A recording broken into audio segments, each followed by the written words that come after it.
Next on KQED Newsroom, California won't extend canceled health insurance policies that don't comply with the Affordable Care Act. Let's get January 1 new plans for everyone. Clashes caught on camera between police and suspects provoke community outrage and raise questions about the role of video in policing. Plus, a holiday treat for the soul. Writers whipping up plays centered around food. The butter and the sugar, best part. It's very important of every recipe.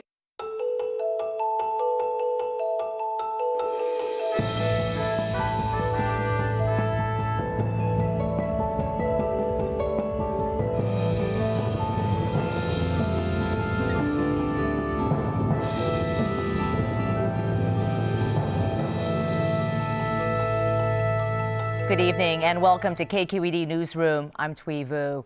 On Thursday, California's healthcare exchange rejected President Obama's call to extend insurance plans that do not comply with the Affordable Care Act. There aren't easy choices, but we're in California making some of the tough choices to make the healthcare system work.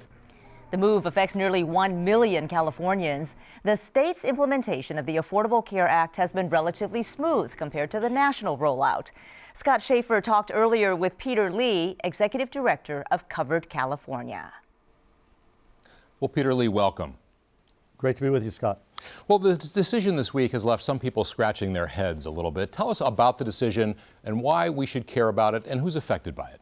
Great. Well, it's a really good question. So there's been so much confusion about the Affordable Care Act and what it means for who. So let me try to lay that out.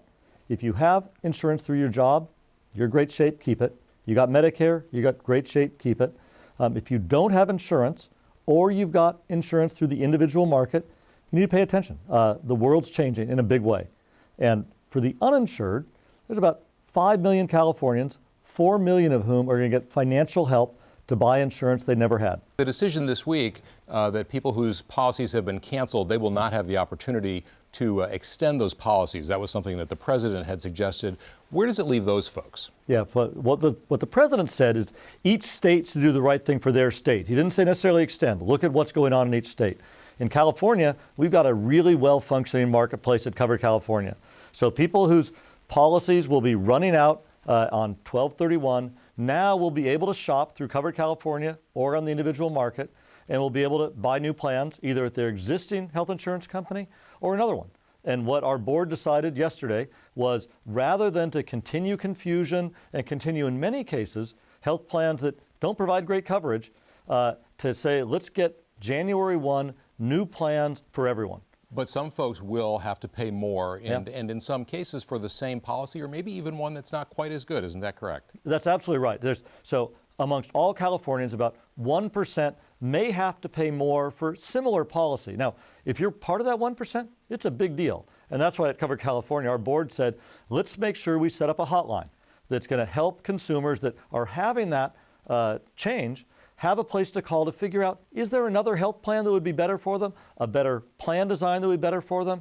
But this is part of the biggest change since Medicare. And in some ways it's bigger because we're actually changing the healthcare system for everyone so that in future years, even those people that this year might see a price bump are going to be in a new health insurance world where they can never be turned down again. They can never be, go ahead. I'm sorry, the decision the board chose, though, it was described as the least bad option. So that leads me to believe you're not real thrilled with where things are.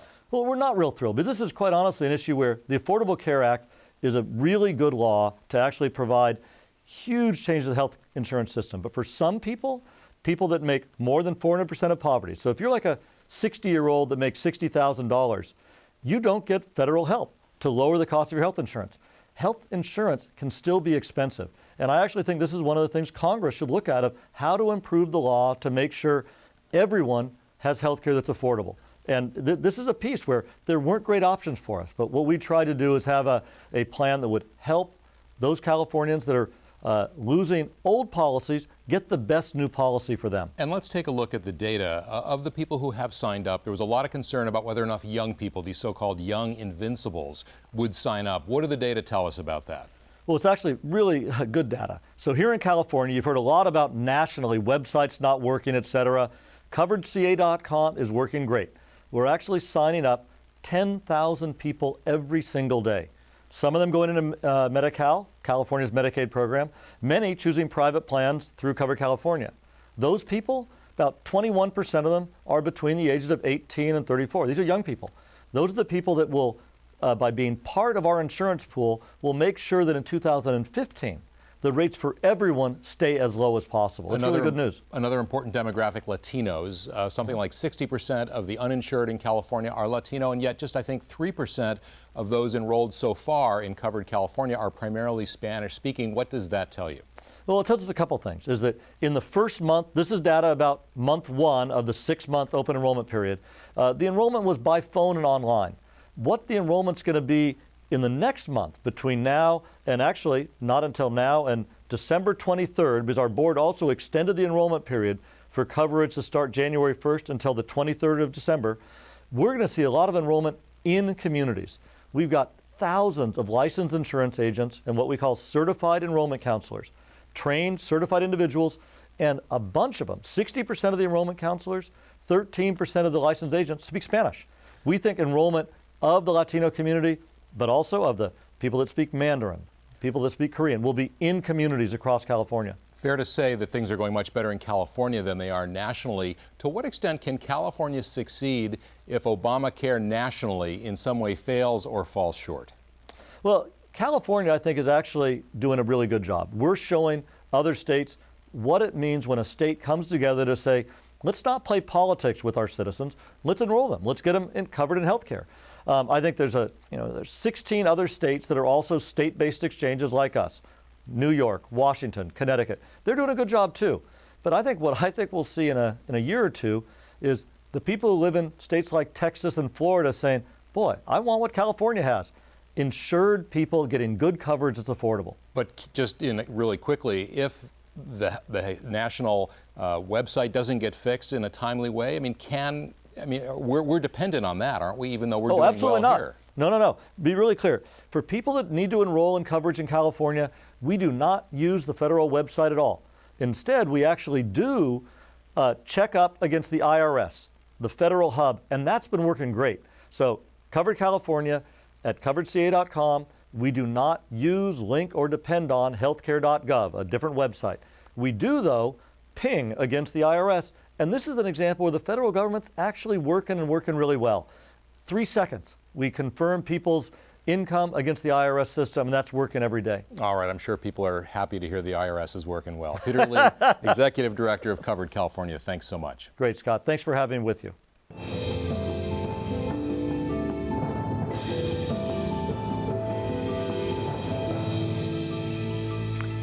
And now, recent confrontations between police and suspects captured on camera have raised questions about the impact of video on policing.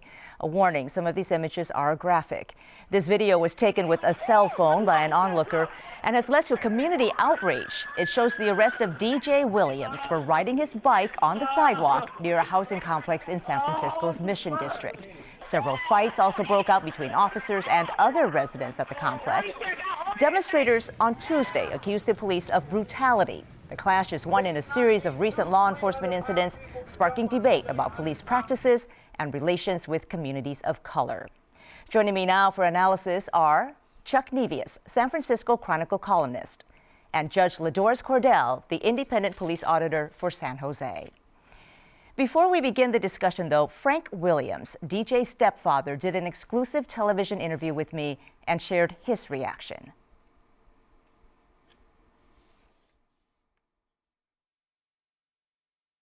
My son don't do anything wrong. For him to have been beaten the way he was beaten, where you got flesh off your face, and the other young men who has flesh off their heads and scars on their body, is just, it just doesn't make any sense. The first thing he said to me when we picked him up at 4:45 in the morning is, "Dad, why did this happen to me? I don't understand this, I'm confused." And I said, "Don't worry about it." I just wrote John Burns. He said, "I don't care about no money." He said, "All I want to know is why this happened. This injustice has got to stop. This is injustice and it got to stop."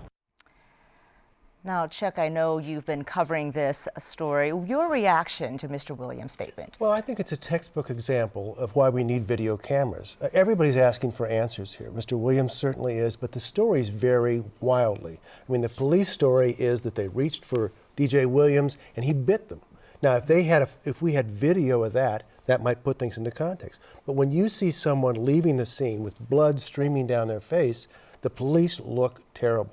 Now, they may have made a mistake. There's certainly some incidents on that video that look way out of hand. But the point is, we didn't see this from the beginning. And if we had a video camera, that would be an opportunity to do that. And in fact, the San Francisco Police Department in 2 weeks will start a pilot program using cameras, giving them to 50 officers, Right. plainclothes officers, who go out in the community, serve warrants and such. Judge Cordell, you are a former judge, and now you oversee and audit complaints of police misconduct in San Jose. How have cameras, there are so many of them out there now, how have cameras changed police practices? Well, cell phones have changed policing forever, all across this country and actually around the world. Anybody with a cell phone can videotape police. So it is absolutely appropriate, timely, in fact, long overdue, that police officers should be required to wear body-worn cameras so that any interactions between officers and members of the public are recorded. So it's critical, though. I know that San Francisco is going to do a pilot, as you said, and have 50 cameras, but it's of no moment, it doesn't mean a thing unless there is a protocol in place right now, before they buy the first camera, that says, here's when the camera is to be turned on, here's when it's to be turned off, here's who has access to the data, here's how long the data will be stored. All of those issues should be fleshed out, made rules, and made public. And the public should know. Here's the problem with cell phone cameras is that the police say nobody takes their cell phone out until punches start to fly. So what they're saying is, what Greg Suhr said the other day is, this video... Greg Suhr being San Francisco's police chief. Chief of police, said this video that you're seeing now started at halftime. You know, after things really got going. And that's typical. Who would video something if there wasn't a lot of action going on? The advantage of a video with the police, a body video, is it starts when the incident starts. And that's context. So if these cameras can provide that kind of objective context, why don't police departments have them? Is there resistance from the officers? Are they too expensive? Well, all systems resist change. They just resist change because we want things that are predictable. So when you introduce something new, you're going to get some resistance. But I will tell you, that resistance is melting away quickly.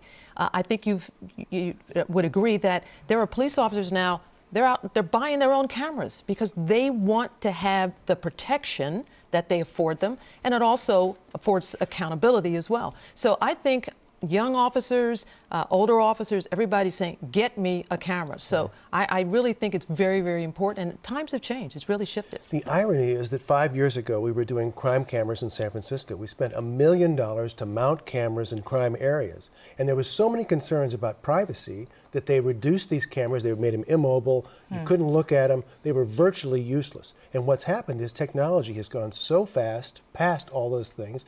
Storefronts have cameras, and now cameras are so small they can be mounted on the bill of a cap. Now we have to deal with this. So it's in 5 years we've had a sea change in how we use video. Do the cameras make a difference in how people behave, how the officers behave, and how the public behaves? Absolutely. So the cameras do two things. They hold officers accountable. They hold members of the public accountable. They protect officers from bogus complaints, and people do that. And they also protect the public. So when they do make a complaint, and if it's a valid one and it's captured on camera, you're not going to have a city, say, okay, we're going to go to trial. You're going to settle these complaints. If they are claims that are made, they'll settle them. If they're going to save money, it's a win-win. It's a win-win. Do they help de-escalate situations? If you say, look, I'm wearing a camera to somebody, a potential suspect, does it help de-escalate? Well, the camera is the independent arbiter, and that's the great thing about it, is that people can easily get into a confrontation, the tensions rise. The camera doesn't have emotions, so it stays right there. And I talked to a BART policeman who they have cameras at BART. They have all BART patrolmen have cameras, and they're going to use the same system that San Francisco will. And it was a policewoman actually, and she said that she has had opportunities where she said to people, "You realize I'm recording this." and the level of aggression went way down. Yeah. And in fact, there was a study done in the city of Rialto in San Bernardino County, where a small department, 54 officers too, but the numbers are telling that 1/2 of the officers wearing the cameras over a period of a year that was studied, the department had an 88% decline in complaints filed against officers. Officers use force nearly 60% less often. What I want to pose to you, Judge Cordell, is what do this case, the Oscar Grant case, the BART officer shooting there, the Andy Lopez case in Santa Rosa, the kid who was shot 7 dead times, while yes. holding a fake rifle. Yes. What do all these cases tell us about community relations between law enforcement and the public? And does the public have a responsibility in how they engage with officers? Okay. So there's 2 parts to this. One is, does this a general statement that the police are out of control? My answer is no. That you've got to look city by city, and relations between community and police in different cities are different. So I don't think you can make a generalization. But you've raised a good point about what are the responsibilities of members of the public. So when I talk to people about that, I always say, and it's very easy to remember, don't be a rat. Okay? R-A-T. Don't run from a police officer. That's a crime. That's evading. Don't argue, because it can only get worse. And never touch a police officer, because that's a crime. It could be assault, it could be resisting, it could be obstruction. So we have responsibilities as members of the public. And as I looked at that video, I don't know how many of those people who were getting into it with the police knew that those were police officers. But if they did, there were some real problems on their part as well. And Frank Williams, DJ Williams' stepfather, did tell me tonight that he feels San Francisco has a good police department. He just feels there's some bad apples, and that needs to be investigated. He did meet with Attorney John Burris tonight, and I think the story is going to be ongoing. It sounds like they're contemplating a lawsuit. Absolutely. So Chuck Nevius, thank you, and Judge Ladores Cordell, thank you as well. Thanks for having us, Twee.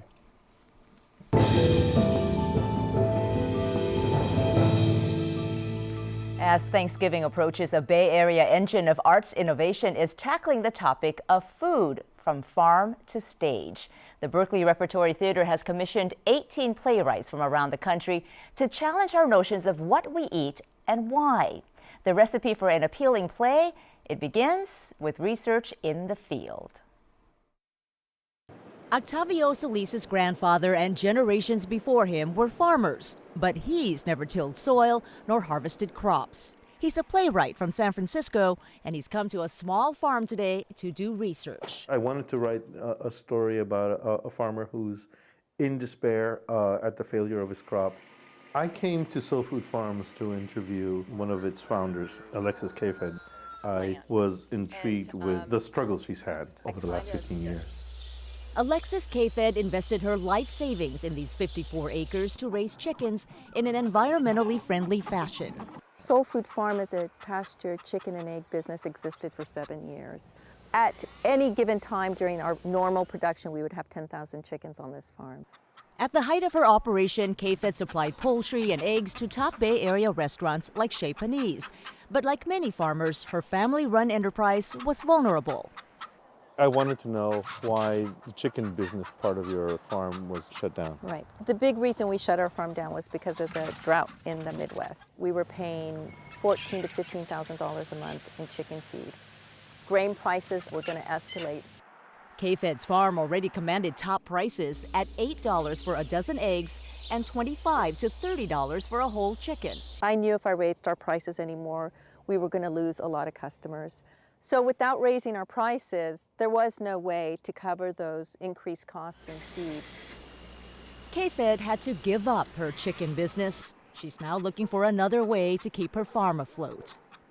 It's very crushing and suggests to me that this is an example of how failure can be really total for some farmers who feel so alone in their battles against both business and nature at the same time.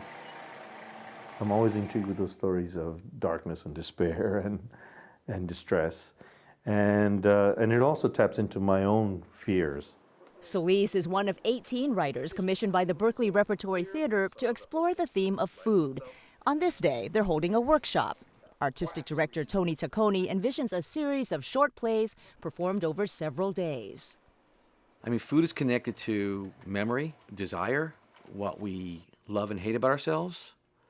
And it's a deep topic and it's a personal topic. And we thought, this feels like a different way to approach issues. You know, because when you approach topics politically, they easily become didactic or reductive, and you turn people off. People say, oh, God, Berkeley, and that's Berkeley rep. Berkeley rep, you know, political theater, boring, horrible. I'm not, it's not my responsibility. I'm not guilty. The playwrights are carving out their individual styles and approach. The different plays grapple with a range of ideas, from fad diets to the experience of migrant farm workers. Obviously, the pieces of art are meant to entertain. They're also meant to educate. They're meant to inform. They're meant to inspire. But certainly, as artists, we engage in this project because we want to learn something. You ready to bake a cake? I'm ready. Oh, fabulous. Here's yours. Ready. The research of another San Francisco playwright, Lauren Gunderson, is sweetened with family history. She's working today with her sister, Catherine, a pastry chef, to learn how to make coconut cake. It's a recipe used by 3 generations, first by her grandmother and now by her sister. The butter and the sugar, the best part. Very important. The female hero of this play is really examining the assumed position of women in the kitchen. What does that cake mean? Do we pour in our hopes into it, our sorrows, our issues, our familial issues? Remember Momo's old sifter? Yeah. It was really with creaky. a little crank. And, yeah. I envisioned one element staying the same throughout time. And I thought something that seems very feminine is a nicely decorated cake. And so if the cake stays and the women change and the time changes, what does that say dramatically about where women are and where we were and what we retain of ourselves as we progress? Gunderson's grandmother grew up at a time when store-bought cakes were a luxury. Like it or not, she had to bake. Gunderson's mother worked a full-time job that left little time for baking. I feel a lot differently about baking than our mother and our grandmother. I think it was sort of a stressful thing for them, but necessary for a celebration. I don't know, I just love it. I love the science to it. I love the creativity. Actually kind of stressful. No. I see where Mom was coming from. No. And that's really what this play is. Very significant moments in mother and daughter relationships through 4 generations of one family. Good job. Just as Gunderson's play is woven with family history, Octavio Solis's research into farming doesn't feed just his writing. What he's learning is informing another, more personal endeavor. He and his wife, Jeannie, want to start a farm on land they bought in Oregon. I wanted to tell a story about someone who's like me, who's never farmed before, who tries it and fails again, and fails again. I don't know what it is that I want my audience to get from the play just yet, because the play is still in a fetal form, if you will. But what I want the audience to get from the entire event is a greater understanding that the things they're putting in their mouths are laden with the labors of so many people. With every play that we do, we try to accept responsibility for creating a dialogue with our audience so that we discover something, even if it's something private, something entirely emotional, but there's some relationship to the topic that you have that's taking you on a journey. Like the playwrights, the journey will be hands-on for audiences as well. The final event will feature not just plays, but also meals and audience participation. And the Berkeley rep is looking at fall of next year as a possible premiere date. Time now to check in with Scott Shafer for more of this week's news and also what's coming up ahead. Hello. Hi, Twee. So it seems like, let's go back to Peter Lee and your interview regarding Covered California. It seems like their decision this week actually leaves some people out in the cold. It does. It was a tough call. Like Peter Lee said, that it was the best of the bad options. There's like 900,000 Californians who got these cancellation notices. About a third of those will be fine. They'll get subsidies. Then there's 600,000 left. Half of them will get better coverage, so that's not bad. And then you've got another 300,000 or so who are going to pay more and get roughly the same coverage. That's not a great deal. What they did do to help them is they pushed back the deadline so that the money won't be due until January 5th, so they'll get maybe one more paycheck to help pay that. But no question, there's some losers in this. And California is now one of 7 states that have said to President Obama, thanks, but no thanks, we're not going to extend the canceled policies. Are you seeing any kind of pattern as to how states are making these decisions? Absolutely. You know, the states like California that said no thanks are the states that support the Affordable Care Act, primarily with Democratic governors, and they feel that they have their own exchanges that are going well. It's the states like Florida, other states where they're opposing Obamacare, and there may be a sense that they want to create a little more confusion, have more people in the marketplace in those states that don't have insurance and don't know where to turn, in the hopes perhaps of undermining the whole law. So California is not in that situation, but there are other states that are. Let's take also a look now at a local issue affecting a lot of people. The whole BART situation. It's so confusing because BART's board this week actually approved a contract, but not the whole enchilada. Not the whole enchilada. They don't want to pay for this 6 weeks of paid family leave, and so they said, we'll approve the contract except for that part. The unions say you can't do that. That's not legal. They're considering all their options.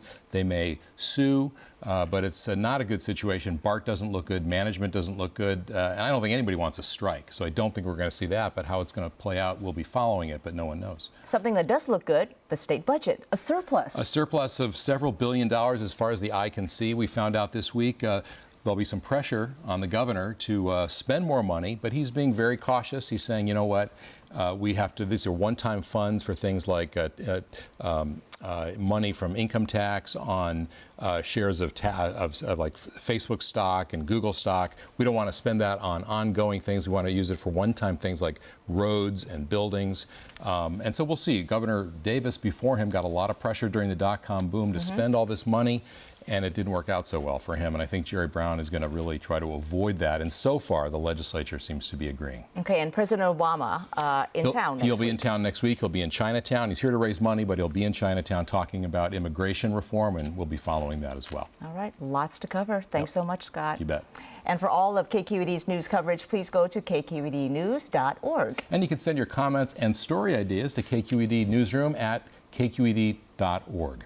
I'm Scott Shafer. Thanks for joining us. And a quick program note, we'll be off next week for Thanksgiving, and we want to wish all of you a happy holiday. I'm Thuy Vu. Good night.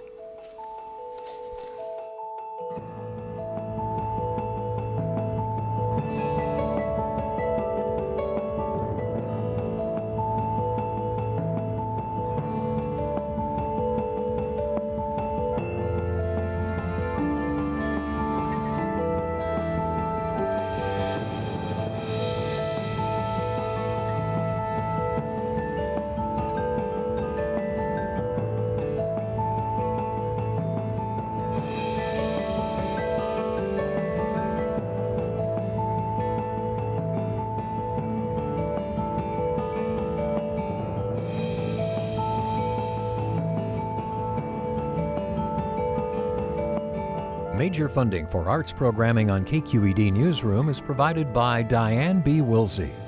Additional funding is provided by Helen Sarah Steyer and Gretchen Kimball.